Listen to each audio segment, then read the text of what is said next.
Pratiwi Novianti bakal laporkan Alvin Lim usai dituduh punya bisnis haram, anak asuh kena imbas. Pratiwi Novianti berniat akan melaporkan Alvin Lim ke polisi atas dugaan pencemaran nama baik pada Senin, 9 Desember 2024, mendatang.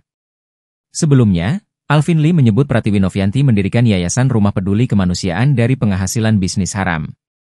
Bahkan, Alvin Lim pun mempertanyakan apakah Teh Novi bekerja sebagai wanita penghibur atau bisnis narkoba. Atas ucapannya itu, anak asuh dicecar oleh temannya yang mempertanyakan pekerjaan Pratiwi Novianti hingga muncul tudingan tak pantas tersebut. Meski sudah berdamai dengan Agus Salim, Teh Novi mengatakan ada kemungkinan dirinya akan melaporkan pihak yang menyerangnya secara pribadi.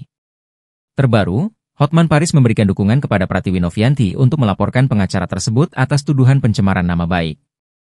Rencananya, Pratiwi Novianti akan melaporkan Alvin Lim ke polisi atas dugaan pencemaran nama baik pada Senin, 9 Desember 2024, mendatang. Sebelumnya, Alvin Lim mempertanyakan sumber uang Pratiwi Novianti mendirikan Yayasan Rumah Peduli Kemanusiaan. Terutama mengenai bagaimana Pratiwi Novianti membiayai ODGJ dan anak asuhnya.